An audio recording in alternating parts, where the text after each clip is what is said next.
I floated in a haze of pain medication, my body broken from the traumatic birth. Through the fog, I heard voices in the hospital corridor. Liam's voice. My husband. But it was cold, unfamiliar. The switch is done. Now we finish it. My heart stopped. Isabella's voice answered him, his mistress, the woman I'd pretended not to know about. My son is now the heir. Her daughter is left in the disposal room. She won't survive an hour. The words cut through the medication like ice water. They'd switched our babies. My daughter was somewhere dying while Isabella's son lay in the nursery with my name on his bassinet. It's already done, Liam said, his tone casual, like discussing a business transaction. By morning, she'll have one child, ours. Her bloodline ends tonight. I wanted to scream, to move, but my body wouldn't respond. The medication held me prisoner in my own skin while my baby was dying. A single tear rolled down my temple. Then something inside me shifted, a mother's instinct stronger than any drug. The fog cleared for just a moment. My eyes snapped open, and in that hospital room, alone with my thoughts, I made a silent vow. They thought I was weak. They thought I was finished. They had no idea what a mother's love was capable of. I had to save my baby. Nothing else mattered. I forced myself to focus despite the medication dulling my senses. The disposal room, I knew where that was. Medical waste awaiting incineration. My baby was there, abandoned to die like trash. With trembling hands, I reached under my pillow. My security panic button. I pressed it 3 times, the code only Marcus, my most trusted security chief, would recognize. Please, God, let there be time. Within minutes, he appeared at my window, having climbed the fire escape. Marcus, I whispered urgently, tears streaming down my face. Disposal room. 3rd floor. My baby girl. They left her there to die. Please, Marcus. Please save her. My voice broke on the last word. His eyes widened in horror, but he didn't waste time with questions. He disappeared immediately. I lay there, my heart shattering, praying I wasn't too late. Every second felt like an eternity of torture. Marcus returned through the window, a tiny bundle wrapped in his jacket. My daughter. She was barely breathing, her tiny face blue from cold, but alive. Oh God, I sobbed, kissing her tiny forehead, breathing warmth onto her cold skin. Code Vanguard, I whispered through my tears. Hide her. Protect her. Make the world believe she never existed. Tell absolutely no one. Marcus nodded, understanding everything. As he vanished into the night with my daughter, I felt my heart tear in two. The door opened, and a nurse brought in the baby from the nursery, Isabella's son, though no one but me, Liam, and Isabella knew the truth. Here's your beautiful boy, the nurse cooed, placing him in my arms. I looked down at Alexander, this innocent baby who had no idea he was a pawn in an evil scheme. He hadn't asked for any of this. His tiny hand wrapped around my finger, and despite everything, my heart broke for him too. He was just a baby. An innocent child. And looking at his tiny face, I made another vow, I would love him. Not because he was mine by blood, but because every child deserves love. I would not let Liam and Isabella's evil touch this innocent soul. Hello, sweetheart, I whispered, genuine tears falling onto his blanket. I've got you. You're safe now. Liam entered with Isabella trailing behind, her face a mask of fake concern. How are you feeling? Isabella asked sweetly, her eyes gleaming with hidden triumph as she looked at her biological son in my arms. Exhausted, I replied truthfully, but grateful we have a healthy baby. The lie tasted like poison, but I held Alexander closer, protective despite everything. Liam smiled, squeezing my shoulder. His touch made my skin crawl, but I endured it. They believed they'd won. That my daughter was dead and their son would inherit everything. Let them believe it. 1 week later, I slipped away to a sunlit safe house across the city. Marcus waited there with Maeve, my most trusted friend since college. In Maeve's arms was my daughter, tiny but fighting. I held her, sobbing with overwhelming relief that she'd survived. Her name is Arya, I declared through my tears, kissing her perfect little face over and over. She will never know a moment of feeling unwanted. She will be loved, educated, and powerful. I signed a thick stack of documents, the irrevocable transfer of 98% of my vast wealth into protected trusts for Arya. My Aura global empire was worth $2 billion. I was giving almost all of it to my daughter, ensuring her future was untouchable by Liam's greed.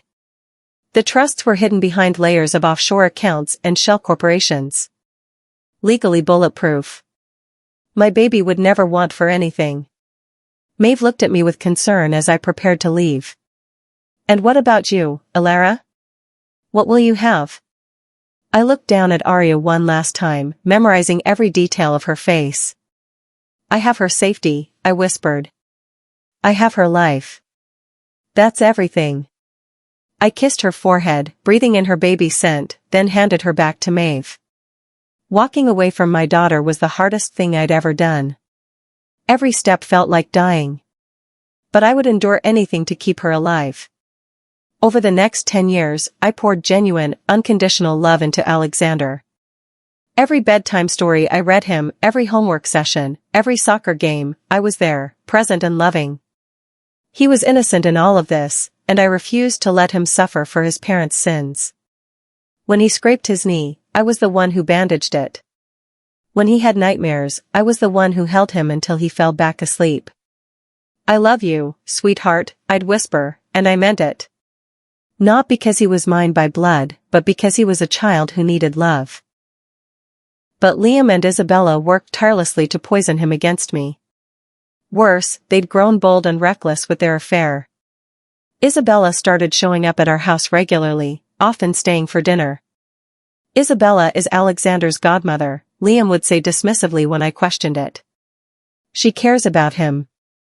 I'd watch them exchange knowing glances across the table, watch Isabella touch Liam's hand while I sat right there.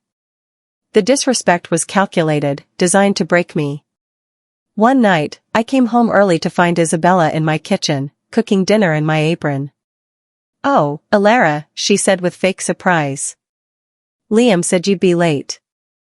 "I was just helping out." She smiled sweetly while wearing my clothes, standing in my home, with my husband. The message was clear, she could take everything from me anytime she wanted.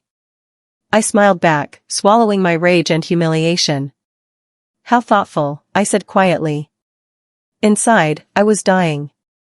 As Alexander grew, the poison they fed him intensified. I'd overhear Liam telling him, "Your mother only cares about her company.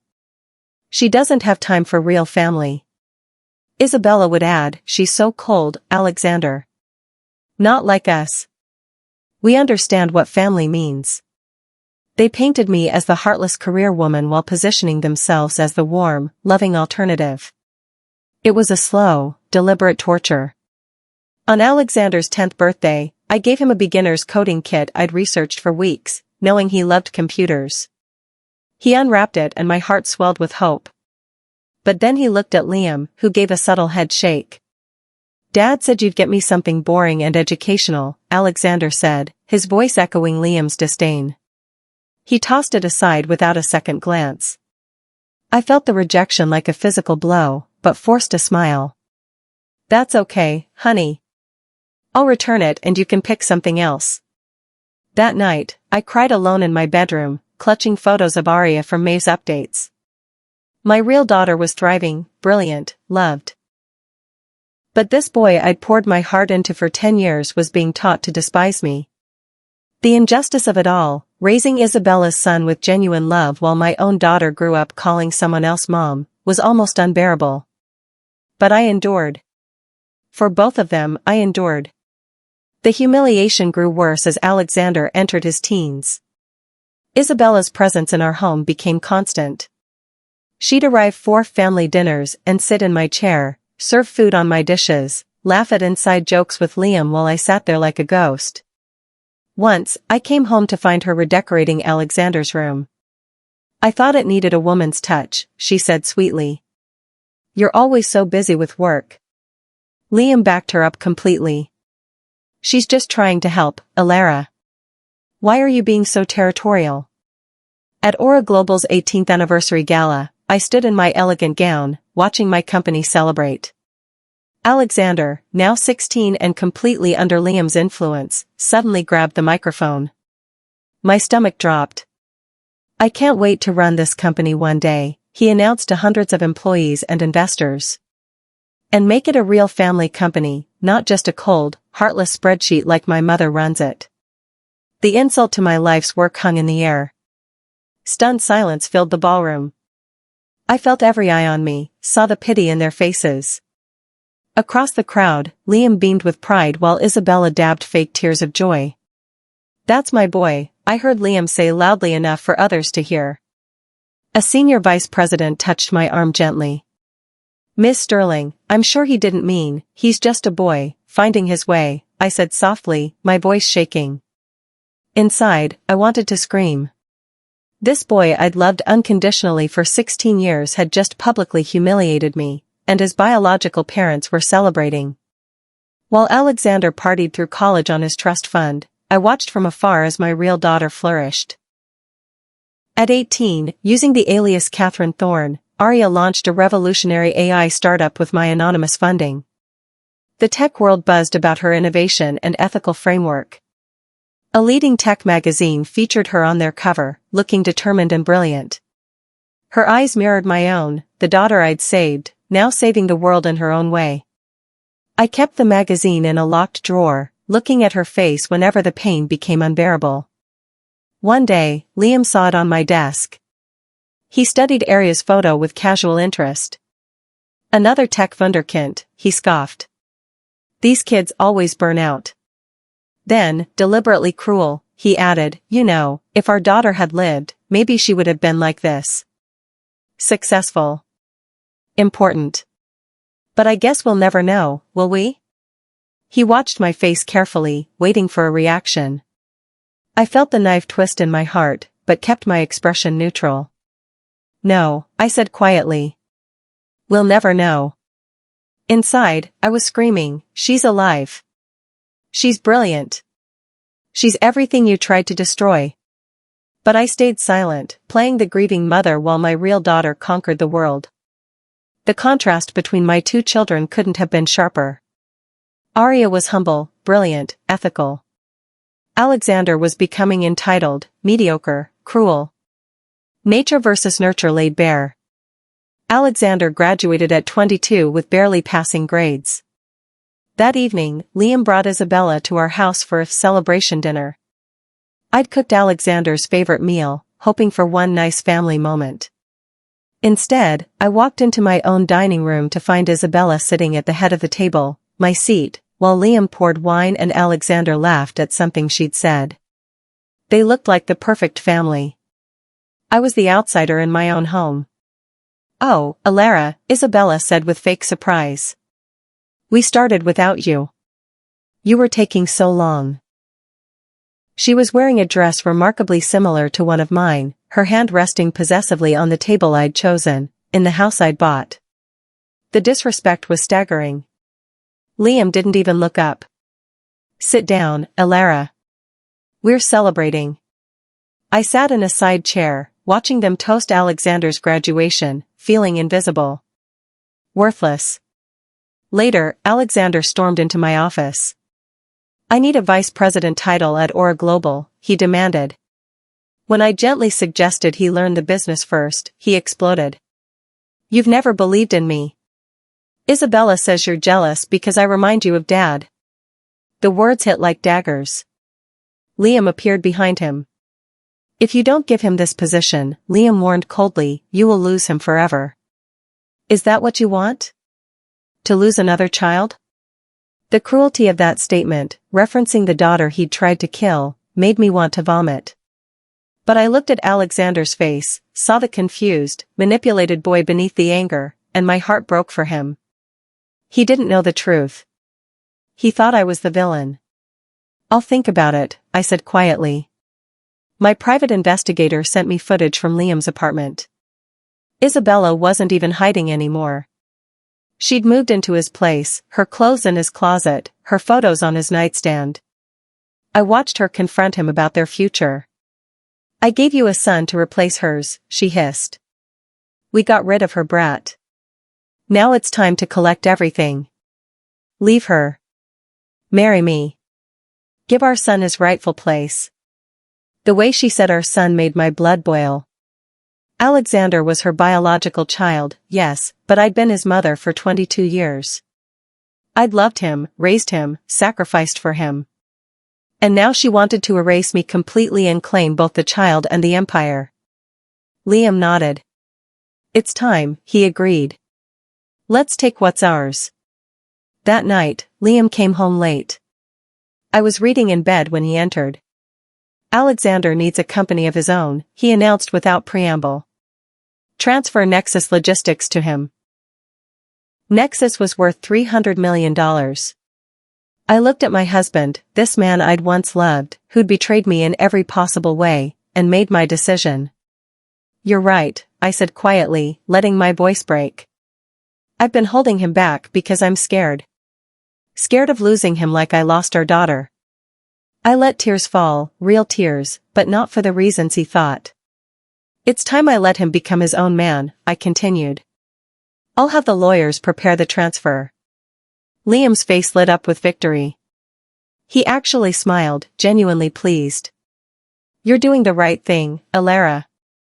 For once, you're putting family first." The word stung because I'd always put family first, just not his twisted version of family. At the signing, I played my part perfectly. My hands trembled as I presented the transfer as a mother's proud gift. "I believe in you, Alexander," I said, and despite everything, part of me meant it. I believed he could be better than his parents, even if he'd never get the chance to prove it. "This is your legacy now." Alexander barely looked at the papers, too excited. Isabella attended the signing too, sitting beside Liam like she had every right to be there. She squeezed his hand openly while I signed away millions. The disrespect was meant to humiliate me, and it worked. That night, Liam, Isabella, and Alexander celebrated at a 5-star restaurant. My private investigator captured every moment. Isabella kissed Liam openly, no longer hiding. They toasted their future, their son, their victory. I looked at the photos later that night, alone in my study, and allowed myself to feel the full weight of the betrayal. My husband of 25 years. The mistress who'd tried to kill my baby. And the boy I'd loved as my own, celebrating my defeat. But then I opened another folder, recent photos of Arya. She was beautiful, brilliant, strong. Everything I'd hoped she'd be.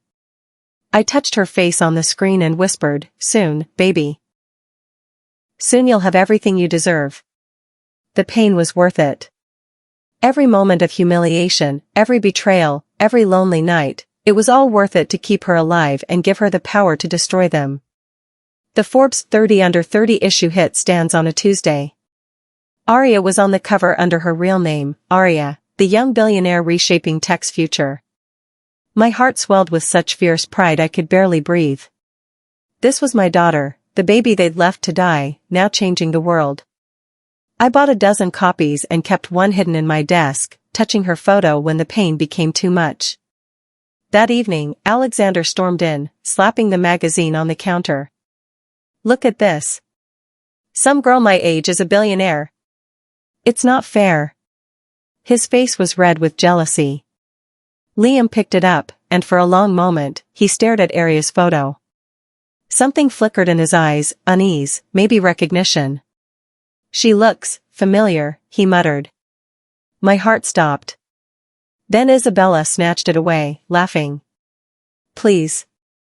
Every young brunette looks the same. Forget her." She turned to Alexander, her voice deliberately loud enough for me to hear. "You don't need to compete with strangers, sweetheart. You have real family, real legacy. Unlike some people who have nothing but their cold, empty company."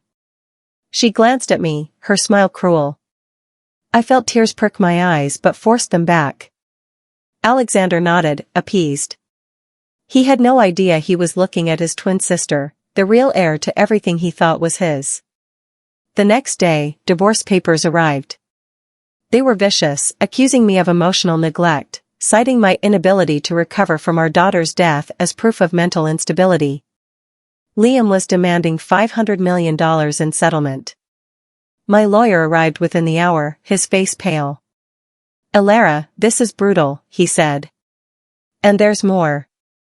He's demanding full ownership of your primary residence and 50% of Aura Global stock. He was trying to take everything. My home, my company, my life's work." I sat there, absorbing the magnitude of his greed. This man I'd loved, who I'd built an empire with, was now trying to destroy me completely. And he was doing it with the mistress who'd helped him try to kill our daughter. The injustice of it all made me want to scream. But instead, I smoothed my skirt calmly. "Let him have his moment in the sun," I said quietly. "The forecast calls for a hurricane." That week, Liam and Alexander held a press conference announcing their new vision for Nexus Logistics. I watched from my office as they stood before cameras, painting me as a tragic figure who'd never recovered from losing a child. "My wife is trapped in grief," Liam said sadly, his performance flawless. "She can't move forward. It's affected her judgment, her relationships, everything." He actually managed to make tears well up in his eyes. Alexander stood beside him, nodding along. "My mother needs help, not a company to run," he said earnestly. "Dad and I are building something new, something that represents the future." He didn't mention me except as a cautionary tale. The reporter asked, "Is this the end of your partnership with your wife?" Liam offered a sad smile. "Some journeys you have to take alone. I'll always love Alara, but sometimes love means letting go." Isabella launched a full social media campaign. Photos of her, Liam, and Alexander as a real family flooded Instagram. Finally, "Where I belong," she captioned a picture of them at dinner. "True love wins," she wrote under another of her and Liam kissing. Each post was a calculated knife aimed at my heart, designed to show the world that she'd won. She had the man, the son, the perfect family. I was just the discarded first wife, too broken to compete. The comments were brutal. "She's so much prettier than the ex," someone wrote. "The ex seems cold anyway," another added. "The son looks so happy with his real family." Real family. The words haunted me. I'd been Alexander's real family for 22 years, but they were rewriting history, erasing me like I'd never mattered. The humiliation was designed to break me publicly before Liam destroyed me financially. One night, Isabella sent me a text from an unlisted number. "Time to move on, old news. Your bloodline ends with you. My son will inherit everything you built, and there's nothing you can do about it." I stared at those words for a long time, feeling the weight of her cruelty. She thought Arya was dead. She thought she'd won completely. The satisfaction of knowing the truth was the only thing keeping me sane. While the world pitted me, I opened a file containing 22 years of Arya's life. Report cards showing perfect grades. Science fair ribbons. Photos of her graduations. Video messages Maeve had recorded of Arya's childhood, her first words, first steps, first day of school. All the moments I'd missed. I watched her blow out birthday candles every year, making wishes while I sat alone in my mansion, raising another woman's son. The grief hit me in waves. I'd sacrificed everything to keep Arya alive, my happiness, my marriage, my relationship with the child I'd raised. I'd endured years of humiliation, watching my husband flaunt his mistress, watching them poison Alexander against me, all while pretending I didn't know the truth. Some nights, I wondered if I'd made the right choice. If the price had been too high. Then my encrypted phone buzzed with a message from Arya. "The first domino is poised to fall. Ethelgard is ready. Mom, I know what you've sacrificed. I know what you've endured. It's time for them to pay. Are you ready?" I looked at her photo on my screen, this brilliant, fierce daughter I'd saved. I thought about Alexander, the innocent boy caught in his parents' web of lies. And I thought about Liam and Isabella, so confident in their victory. I typed back, begin. Let's bring them all home, the guilty to justice, and the innocent to truth. Nexus Logistics lost its 3 largest clients overnight, all signing exclusive deals with Ethelgard Holdings. Liam was blindsided, his confidence shaken. He held an emergency press conference, trying to maintain control. This is a minor strategic shift, he insisted, his voice not quite steady. Nexus is pivoting to new markets. We're stronger than ever. But everyone could see through the lie. Alexander stormed into Liam's office, panicked and angry. From my sources, I heard every word. You said this would be easy. You said Mom was finished, that the company was ours. What's happening? His voice cracked with fear. For all his bravado, Alexander was still young, still unprepared. Liam tried to calm him, but I could hear the fear in his voice too. It's just a setback. We'll recover. But they wouldn't recover. Every domino I'd positioned was beginning to fall.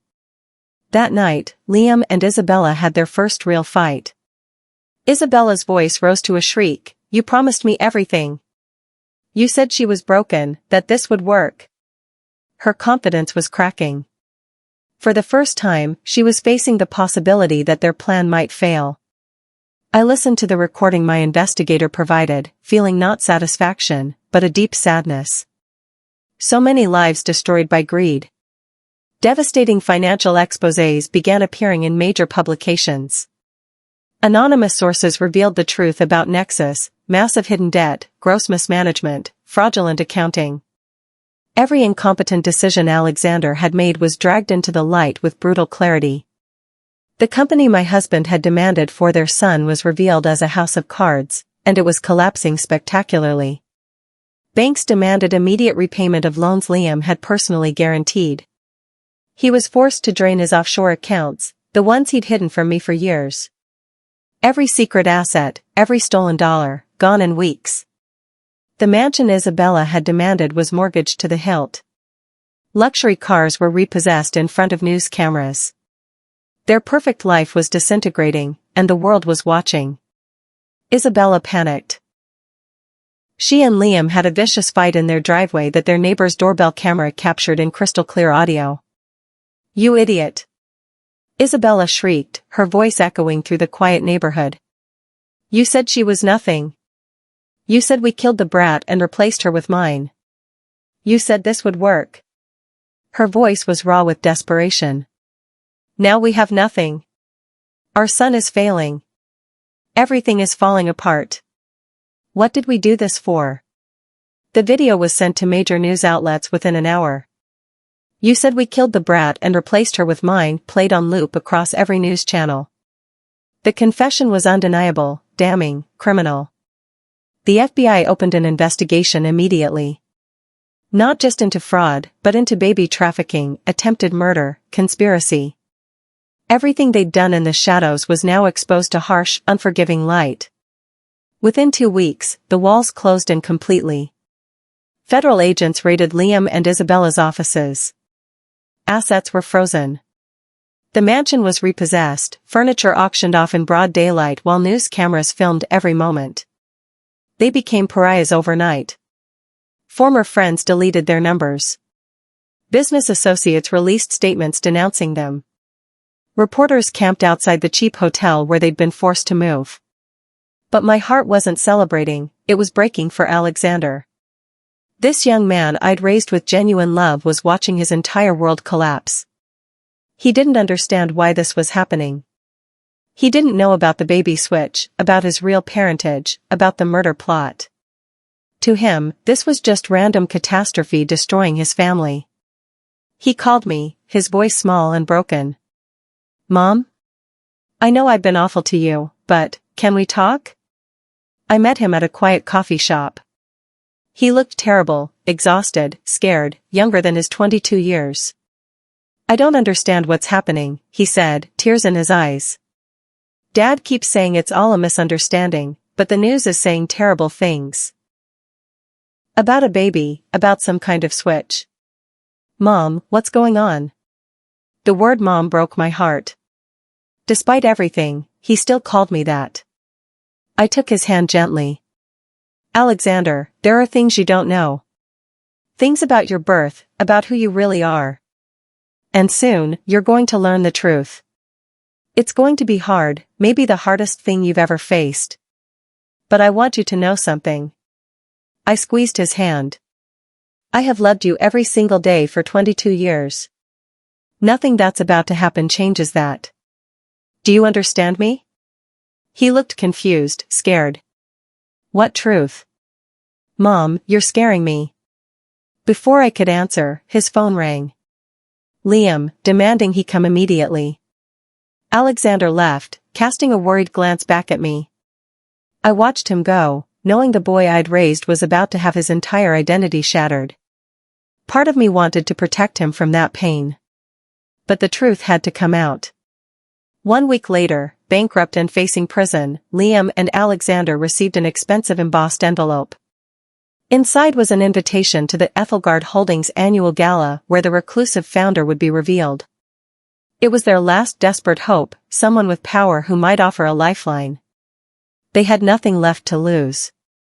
They arrived in ill-fitting rented tuxedos, looking like ghosts of their former selves. The venue was magnificent, a grand ballroom filled with the world's most powerful people. But as Liam and Alexander entered, the crowd parted around them with cold stares and contemptuous whispers. Everyone knew who they were. Everyone knew what they'd done. Alexander's face was pale, his eyes darting around nervously.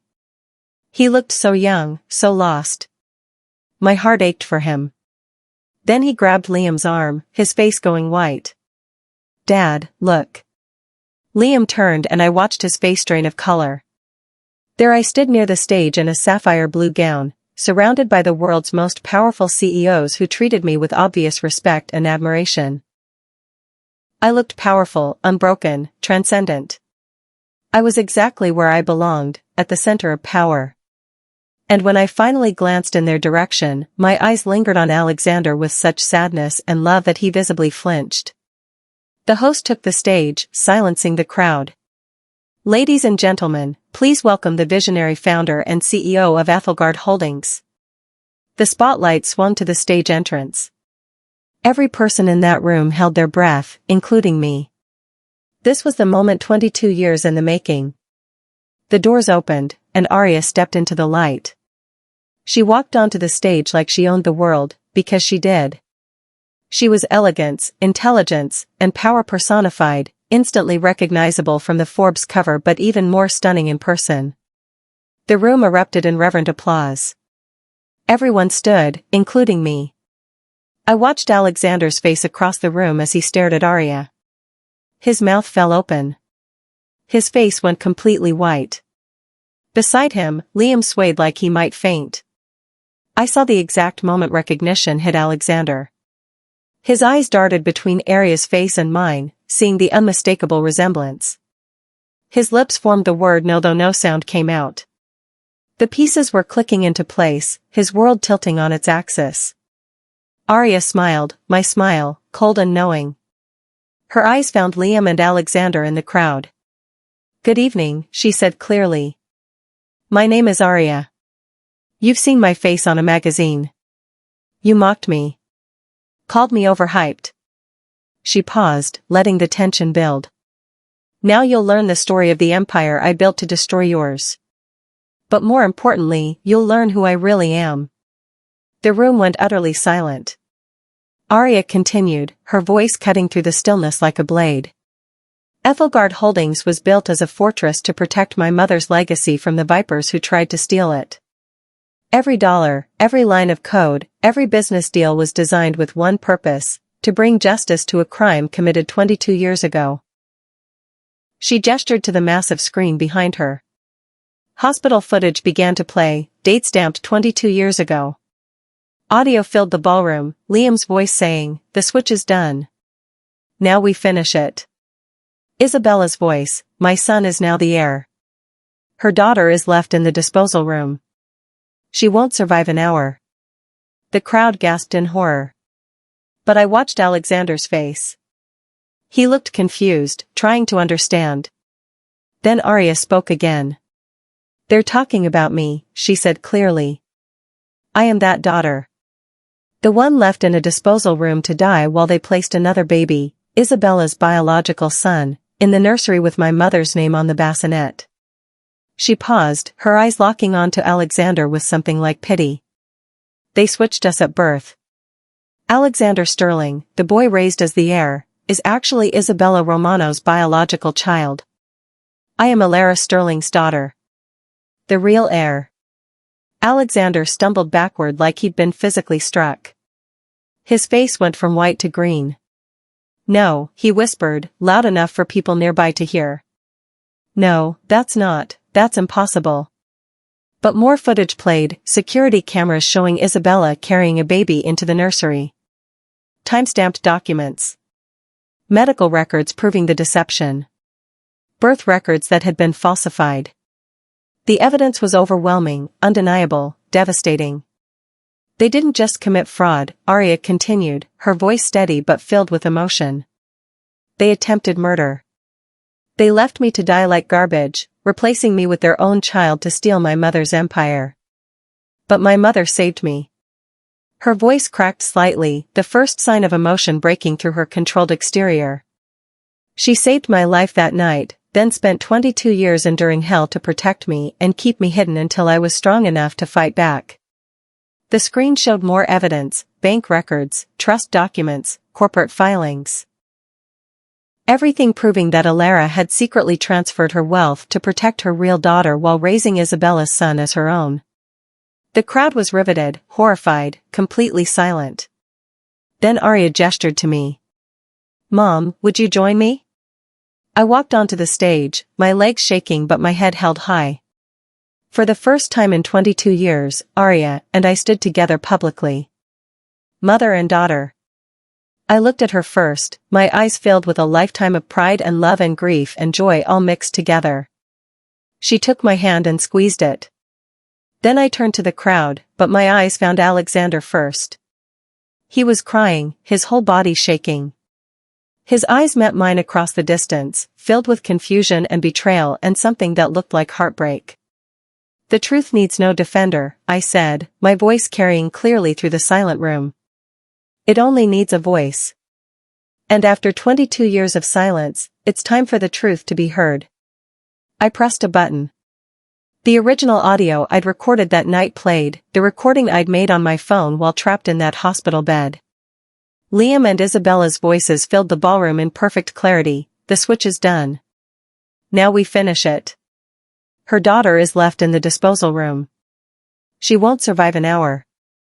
It's cleaner this way. The room remained frozen in horrified silence as the full plot was laid bare. Security began moving through the crowd toward Liam and Alexander.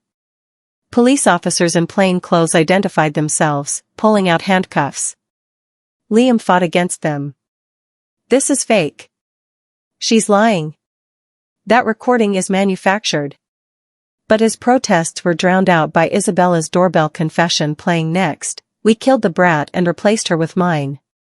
Her voice shrieking, admitting everything. The evidence was irrefutable. Liam was handcuffed. Then the officers moved toward Alexander. He looked up at me, his face a mask of complete devastation. Mom, he said, his voice breaking on the word.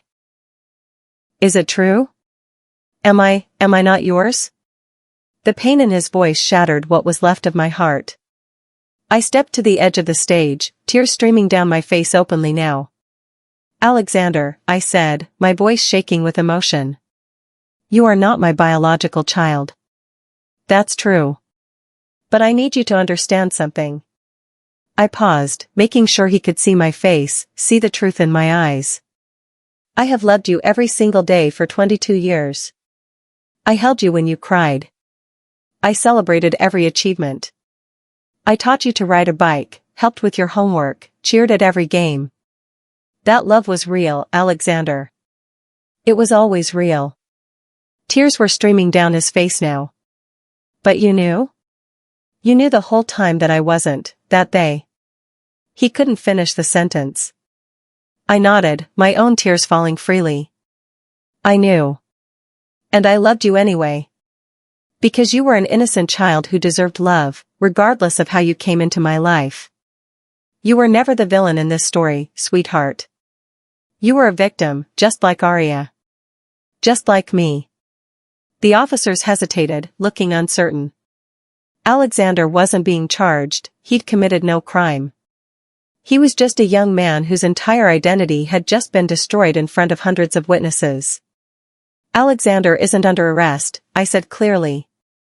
He's innocent in all of this. He didn't know. I looked at the lead officer. Only Liam and Isabella should be taken into custody. The officer nodded, stepping away from Alexander, who collapsed into a chair, his head in his hands, sobbing. I looked down at Liam, my gaze unwavering despite my tears. Every single day for 22 years, I said, my voice carrying through the silent ballroom, I looked at you. I watched you corrupt your own biological son, yes, yours and Isabella's, while I loved him with everything I had. I watched you poison him against me, watched you flaunt your mistress in my home, in my face, making me feel worthless and invisible in my own life. My voice grew stronger, powered by decades of suppressed pain. I endured your cruelty, your betrayals, your calculated humiliations. I let you steal from me, mock me, try to erase my bloodline from existence. I raised your son with genuine love while you tried to destroy the daughter I'd saved. I did it all so you could have just enough rope to hang yourself. Liam's face crumpled, finally understanding the magnitude of what I'd done. You tried to kill my daughter and replace her with your mistress's son, I continued, my voice dropping but somehow carrying even more weight. So I saved my daughter, loved your son like he was my own, and gave you a company to watch your greed destroy you. I didn't just win, Liam. I stepped back beside Arya, taking her hand. I owned the game from the very start. My real daughter was building an empire while your son, the one you were so proud of, the one you thought would inherit everything, was being set up to fail by his own incompetence and your toxic influence. The wrong child, backed by the wrong man, destroying himself with entitled ignorance you created. I paused, looking at Alexander with such deep sadness. And the saddest part? Alexander could have been better. He had potential, he had goodness in him. But you poisoned it all. Police led Liam away, reading him his rights. He was shouting, struggling, but no one was listening anymore. Isabella was arrested separately, brought in from another location where she'd been trying to flee. The crowd remained standing in stunned silence. But I wasn't watching Liam. I was watching Alexander. He sat alone, abandoned by everyone, his face buried in his hands as his shoulders shook with sobs. My heart broke for him. Without thinking, I left the stage and walked to him. The crowd parted silently. Arya watched me go, understanding in her eyes. I knelt beside Alexander's chair and gently touched his shoulder. He looked up, his face destroyed by tears and grief. How can you even look at me, he whispered. After everything I said to you, everything I did, and I'm not even yours. I'm hers. I'm the son of the woman who tried to kill your real daughter. His voice broke on the last word.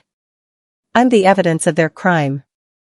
I cupped his face in my hands, the way I'd done 1,000 times when he was little.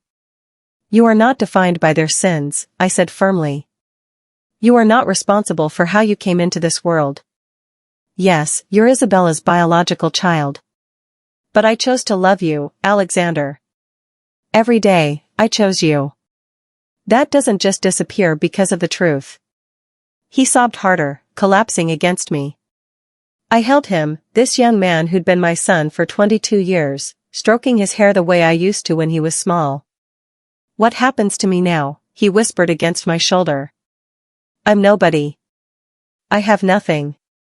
I don't even know who I am anymore. You're still you, I said gently. You're still the boy who loves computer games and hates mushrooms. You're still the young man who has a future ahead of him. And you're still loved, Alexander. By me. Always by me. I pulled back to look at him. But now you have a choice. You can learn from this, grow from this, become the man you were meant to be before they poisoned you. Or you can let their evil define you. It's your choice now. Arya approached us then, and Alexander tensed. I don't expect you to forgive me, Alexander said to her, his voice raw. I'm the reason you lost your childhood with your real mother. His voice cracked. I'm so sorry. Arya studied him for a long moment. Then, slowly, she extended her hand. You were a victim too, she said quietly. They used you, lied to you, manipulated you. I don't blame you for that. What I want to know is, who do you want to be now? Now that you know the truth? Alexander looked at her hand, then at me, then back at Arya. Slowly, he took her hand. I want to be better, he whispered. I want to be worthy of the love she gave me. Even if I don't deserve it. Arya squeezed his hand once, then let go. Then you will be, she said simply. It wasn't forgiveness, not yet. But it was possibility.